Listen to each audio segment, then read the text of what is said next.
பாருங்க, யோசேப்பு சிறுவயதிலேயே தரிசனம் பெற்றார். சாமுவேல் சிறுவயதிலேயே தேவ சத்தம் கேட்டார்.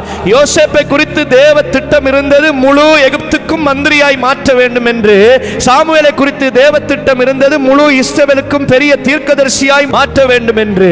தரிசனம் பெறுகிற பொழுது யோசேப்பு இருந்த சூழ்நிலை, அவன் 10 சகோதரர்களும் பாவத்திலே துன்மார்க்க ஜீவியம் பண்ணுகிற பொழுது யோசேப்பு வித்தியாசமானவனாய் தன்னை கரைப்படுத்தாமல் காத்துக்கொண்டு தரிசனம் பெற்றான். தேவ சத்தம் கேட்ட சாமுவேல் வளர்ந்த இடம் ஏலியோட, ஏலியுடைய பிள்ளைகள் பேலியாளின் பிள்ளைகளாய் கர்த்தருக்கு பிரியமில்லாத துன்மார்க்க ஜீவியம் பண்ணின பொழுதும் சாமுவேல் அவர்களோடு கூட தன்னை கரைப்படுத்திக் கொள்ளாமல் அந்த இடத்திலே சாமுவேல் என்னும் பிள்ளையாண்டான், கர்த்தருக்கு பணிவிடை செய்து உத்தமனாய் இருந்தான். எனக்கு பிரியமானவர்களே, ஒரு தரிசனம் பெற்ற மனுஷன், ஒரு தேவ சத்தம் கேட்டு சித்தம் செய்கிற மனுஷன், அவன் இருக்கிற இடம் எப்பேற்பட்ட இடமா இருந்தாலும், அவனை சுற்றி 1000 பேர் துன்மார்க்க ஜீவியம் பண்ணினாலும், ஏன் அவன் படிக்கிற இடத்துல, அவன் தொழில் செய்கிற இடத்துல, அவன் குடும்பத்துல, ஏன் இந்த உலகமே சுற்றி பாவத்துக்குள்ள இருந்தாலும், தரிசனம் பெற்ற மனுஷனும் தேவ சத்தம் கேட்டு ஓடுகிற மனுஷன் எந்த சூழ்நிலையிலும் தன்னை கரைப்படுத்திக் கொள்ளாமல்